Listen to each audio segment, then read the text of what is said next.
Donc, je suis avec le président de la Ligue panafricaine Umoja, M. Pierre Eboundi, et avec le secrétaire général de la Ligue panafricaine Umoja, M. Diogène Seni. On va vous poser une question un peu brûlante sur l'Afrique, c'est la question du tribalisme, parce que c'est un sujet assez préoccupant dans nos pays africains où on a des petites guéguerres internes au niveau de chaque État avec les populations qui sont un peu prises en porte-à-faux. Donc en Côte d'Ivoire, ça va être les Baoulés contre les BT contre les Djoula. En Guinée, ça va être les Peuls contre les Malinqués contre les Peuls. Au Cameroun, ça va être les Bétis contre les Bamileke contre les Bétis. Au Congo, ça va être les Congos contre les Mboshi contre les Congos. Bon, ça fait un peu l'impression d'une petite guerre permanente, quoi. Donc, quelle est la position de la Ligue face à ce sujet qui est quand même très préoccupant? Merci de nous poser cette question. Le positionnement de la Ligue panafricaine Umoja par rapport à la question tribale est très clair. Nous sommes contre toute instrumentalisation et toute pratique du tribalisme. Donc nous condamnons fermement tous ceux de nos frères qui, pour des raisons électoralistes, qui, pour des raisons de maintien ou d'accession au pouvoir, manipulent nos différentes ethnies pour pouvoir conserver leurs privilèges. Mais cela est aussi le résultat du manque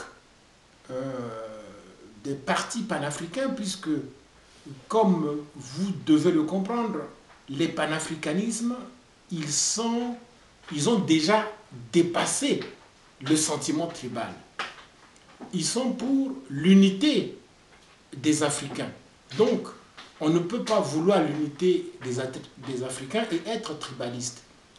Donc, l'arrivée au pouvoir des forces panafricanisme va faire baisser considérablement le poids de l'idéologie tribale dans nos sociétés.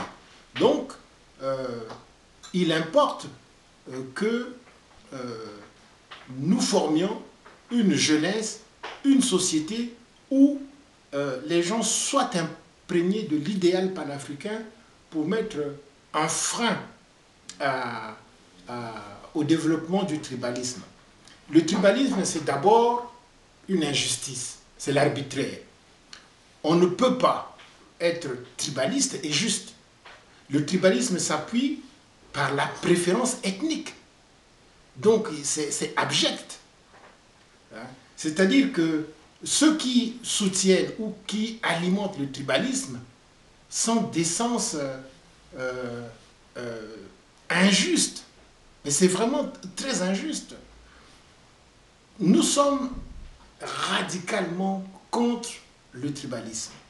Donc, les forces panafricaines, si demain elles arrivent au pouvoir, elles vont créer les conditions pour faire que le tribalisme soit puni par la loi et appliqué. C'est-à-dire que ce ne soit pas seulement un texte qui reste dans les tiroirs, mais que du point de vue de la loi, il y ait... c'est comme sur la question du racisme. Le tribalisme s'apparente beaucoup au racisme. Et donc, là-dessus, je pense qu'au niveau de la Ligue panafricaine Umoja, notre positionnement est clair. J'ajouterais simplement que le tribalisme reste effectivement une instrumentalisation. Ce n'est pas seulement une façon rhétorique ou bien théorique de présenter le problème. Si on prend deux cas, le cas du Congo et le cas de la Côte d'Ivoire.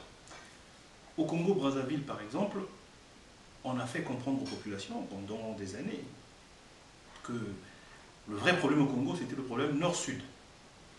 En 90, lorsque le vent de la démocratisation a balayé certains pays africains, on s'est très vite rendu compte que les guerres qui ont eu lieu suite à l'élection, par exemple, du premier gouvernement issu de cette période, de Pascal Lissouba, qu'il y a eu des guerres entre ceux qui étaient censés être du sud-sud, entre les gens du sud-sud, et plus tard, ça s'est retransformé aussi dans le nord. C'est-à-dire que la guerre de 97, c'est bien parti du nord, on va dire, dans la cuvette du Congo, entre deux leaders, celui qui est actuellement aux affaires et un de ses anciens ennemis ou compagnons, qui a déclenché finalement la guerre de 97. Mais même avant 90, déjà dans le passé, dans le nord, notamment dans la cuvette congolaise, il y a eu déjà des affrontements là-bas.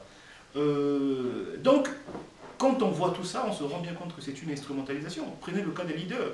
Ces leaders se changent d'équipier ou de partenaire ou de compagnon en fonction du combat de l'heure, c'est-à-dire quand ils veulent accéder au pouvoir. Celui qui est actuellement au pouvoir au Congo-Brazzaville, Denis Sassou Nguesso, a souvent été compagnon d'un de ceux qui se retrouvent à l'opposition selon les circonstances. Le cas de la Côte d'Ivoire, par exemple. Baoulé, ainsi de suite. Mais on oublie que le président actuel de la Côte d'Ivoire fut d'abord du PDCI, c'est-à-dire que c'est le PDCI qui l'avait porté comme Premier ministre, même si c'est Houphouët-Boigny qui l'avait nommé, soutenu donc par le PDCI. Et ensuite, il a été, fut un temps avec Laurent Gbagbo, et puis après, il est reparti avec Bédié. Donc, vous voyez bien que les leaders ne se gênent pas quand il s'agit de leurs intérêts. Quand ils veulent arriver au pouvoir, ils sont prêts à toutes les compromissions, quitte à instrumentaliser le tribalisme, la question ethnique, pour arriver au pouvoir. Donc nous devons faire très attention, c'est pour ça que les panafricanistes doivent absolument investir le champ politique pour mettre au centre des débats politiques l'idéologie. Parce que quand il y a un débat idéologique, attention, ce n'est pas forcément parce que vous êtes parents que vous serez dans le même camp. L'idéologie détermine le positionnement intellectuel, politique des individus. Donc en Afrique, il n'y a plus d'idéologie dans le cadre de la lutte politique, en tout cas très faiblement, ce qui fait que le tribalisme et toutes les autres façons d'accéder au pouvoir priment en fait sur le combat d'idées avant tout. Donc les panafricanistes doivent absolument, en investissant le champ politique, peser de tout leur poids pour faire comprendre aux populations que le débat politique est d'abord une affaire d'idées et puis dénoncer toutes les formes d'exploitation de l'ignorance des populations pour accéder au pouvoir. Ça c'est très très clair. Donc on va aborder un peu un sujet, le sujet des relations internationales. On sait que beaucoup de responsables politiques africains ont des relations très étroites avec la France, surtout dans les pays dits francophones. On a aussi à chaque fois des attentes au niveau donc, du gouvernement de ce pays sur les relations entre la France et ses anciennes colonies, comme on peut dire. Est-ce qu'aujourd'hui, la Ligue panafricaine Umoja a donc des attentes dans ce sens, avec par exemple le discours que le président français, François Hollande, a pu tenir sur la fin de ce qu'on appelle la France-Afrique, par exemple, aujourd'hui? Bon, ce que nous pouvons dire par rapport à cette question, c'est de ne pas croire les gens sur ce qu'ils disent. Nous attendons les uns les autres des actes, des faits. Quand on proclame que c'est la fin de la France-Afrique, ce qui nous intéresse, c'est de voir dans les faits. Est-ce que aujourd'hui, ceux qui le disent ne vont plus soutenir les dictatures à travers la formation des outils de répression, et chacun le sait, puisque on va réprimer les démocrates africains, on va réprimer les populations, on va réprimer les grèves africaines, etc. et tout ça, par exemple. Est-ce que cela veut dire qu'il y aura une transparence dans les échanges économiques, c'est-à-dire que les gens vont publier clairement ce que la nature et les montants de ces échanges-là. En clair, ça veut dire quoi? Si je prends la question du pétrole, par exemple, est-ce qu'aujourd'hui, on s'engage à nous dire combien d'argent on donne quand on achète le pétrole, par exemple, d'un pays comme le Congo? Est-ce qu'on soutient l'effort des Congolais qui demandent qu'il y ait une transparence, que les autorités congolaises publient ce qu'eux, ils reçoivent comme pétrodollars? à partir de ce moment-là, si on nous aide dans cette transparence, ah oui, on peut dire qu'on a commencé à couper les pieds à la France-Afrique. Mais tant qu'on ne touche pas à ces questions qui sont en fait des questions de structure, de fonctionnement, qui ne dépendent pas seulement des individus. C'est vrai qu'il y a le poids des individus, mais qui sont structurels, puisqu'on peut changer tel ou tel dirigeant, mais le fonctionnement du système est tel que la France-Afrique, elle est structurelle, elle demeure. Le fait même que nos pays ne gèrent pas leur propre monnaie, est-ce que ce n'est pas un des fondements même de l'existence d'un noyau france-africain incompressible? Et c'est ça, c'est les questions que nous nous posons, et nous croirons les uns les autres par rapport aux actes, mais pas par rapport aux déclarations. Donc nous attendons les actes. Oui, ce qu'on peut dire simplement, c'est que cette position défensive des Africains est une position assez malheureuse. Parce qu'en politique, on n'attend pas que l'autre agisse pour pouvoir suivre. Il faut se rappeler que déjà en 81, les Africains pensaient que ce soutien aux dictatures de la part, on va dire, de la France allait s'arrêter. Très vite, le ministre français de la coopération, Jean-Pierre Cot, qui croyait lui-même français à ce changement de donne, a été limogé, pour ainsi dire. En 2007, quand il y a eu la fameuse rupture en France, on nous a annoncé tambour et trompette que la France-Afrique allait s'arrêter.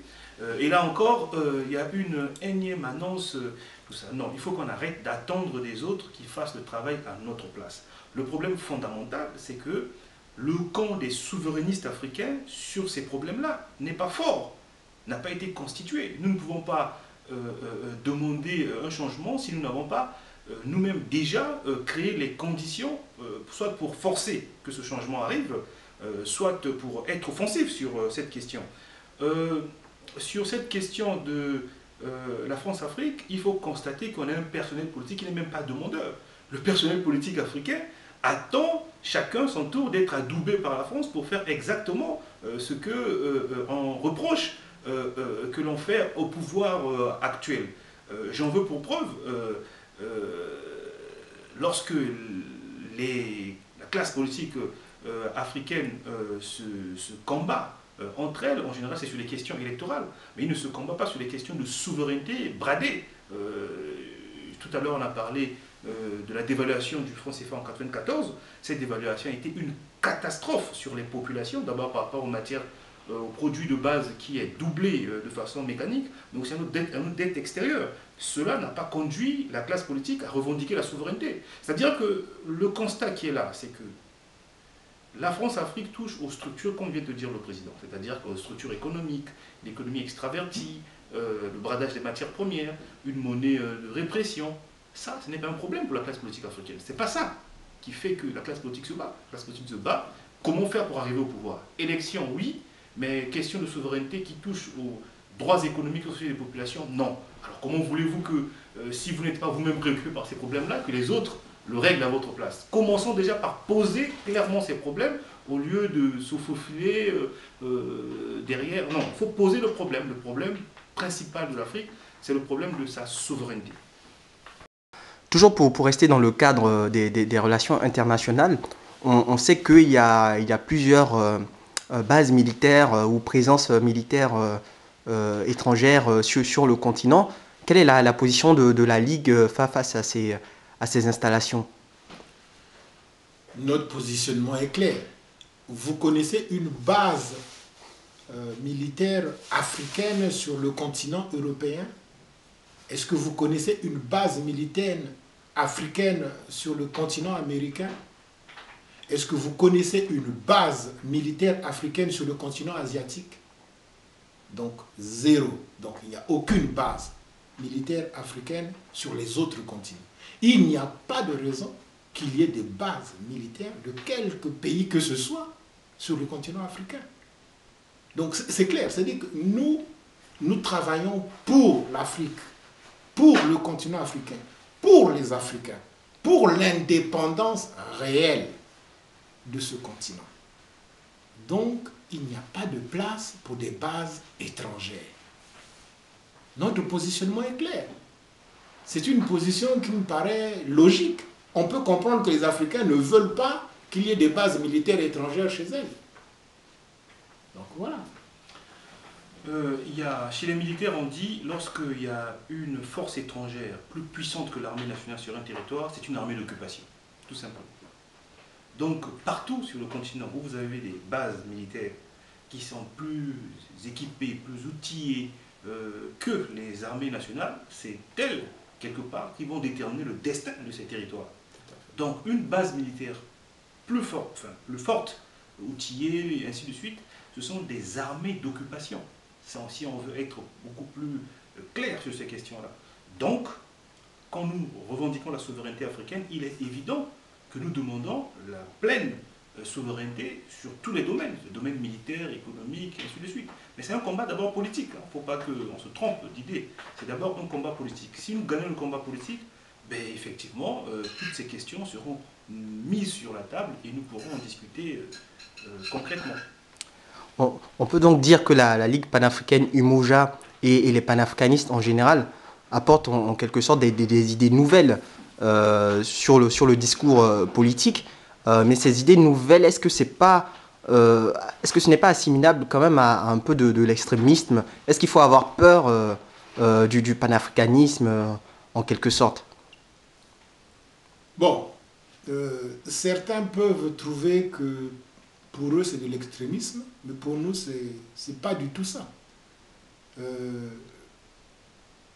Défendre le continent, il n'y a rien d'extrémiste. Défendre nos intérêts, il n'y a rien d'extrémiste. Il ne faut pas tomber dans la propagande des autres, qui voient toujours d'un mauvais œil quand nous nous rassemblons, quand nous défendons nos intérêts. Nos populations ont droit de vivre dignement et décemment. Donc, travailler dans ce sens-là pour libérer l'étau, puisque tous ces mécanismes qui ont été mis en place depuis l'esclavage, la colonisation, la néocolonisation, créent un étau qui asphyxie nos populations à pouvoir s'exprimer, se développer, vivre dignement. Et c'est normal que les enfants de l'Afrique puissent se rassembler pour poser les réels problèmes qui créent le retard du continent. Et ce sont ces problèmes-là. Et nous sommes là pour éveiller cette conscience-là. Donc il n'y a rien d'extrémiste. Ça, c'est l'argument de nos adversaires parce qu'ils voient dans la réalité que leurs intérêts sont menacés. Ben, c'est normal, puisque leurs intérêts, c'est la prédation. C'est piller chez nous pour s'enrichir chez eux. Mais nous voulons que nos matières premières soient transformées d'abord, prioritairement, sur le continent. Nous garderons la relation commerciale avec les autres, mais nous souhaitons et nous vous exigerons que dans nos constitutions, on puisse faire de la transformation de nos matières premières, principalement chez nous. Ça va créer de l'emploi pour nos populations et ça va développer le commerce, la richesse des uns et des autres.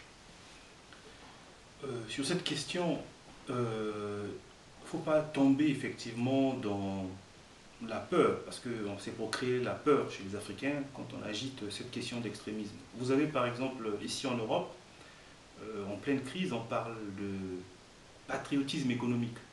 Ce que nous demandons, ce n'est pas autre chose que le patriotisme économique. Quand l'Europe s'organise autour de sa banque centrale pour répondre aux problèmes qui se posent à elle, nous ne disons pas autre chose que d'avoir la souveraineté sur la monnaie, donc des instruments bancaires comme la banque centrale, qu'elles soient tournées, nos banques centrales, qu'elles se tournent réellement vers les questions de développement. Ce n'est pas de l'extrémisme, on n'accuse pas les dirigeants européens d'être extrémistes en le faisant. Lorsque l'OTAN, avec les Européens, s'organise pour défendre leur territoire, créer les conditions de la défense pour un État moderne, nous disons que l'Afrique doit avoir sa défense, d'autant plus que le Mali aujourd'hui, son territoire est menacé. On cherche une force africaine pour aller bouter hors du territoire ceux qui viennent menacer l'intégrité du Mali. On voit bien que tout ce que nous posons comme problème, ce sont des problèmes qui sont des problèmes normaux, posés par des gens censés des autres continents, des autres pays. Mais lorsque c'est posé par des Africains, c'est comme si c'est une menace. Ça veut dire que si c'est une menace, donc l'Afrique est le gâteau recherché par chacun pour l'occuper de façon à s'enrichir. Pour dire simplement les choses, c'est que quelles que soient les répressions, depuis l'esclavage, la colonisation, le néocolonialisme, l'Afrique ne se rendra jamais. Parce que si l'Afrique devait se rendre, elle devrait rendre gorge depuis. Puisque vous savez qu'il y a aujourd'hui des peuples qui ont été totalement anéantis. Vous savez qu'un peuple comme les Mayas, les Aztèques, sont presque des peuples, des espèces disparues, parce qu'ils ont été matraqués, réprimés par la violence de l'esclavage et de la colonisation. Mais les Africains résistent. Nous résisterons toujours. Il y aura d'autres Africains qui poseront ces problèmes. Quelle que soit la manière de réprimer, cela ne s'arrêtera pas. Donc l'Afrique ne se rendra jamais.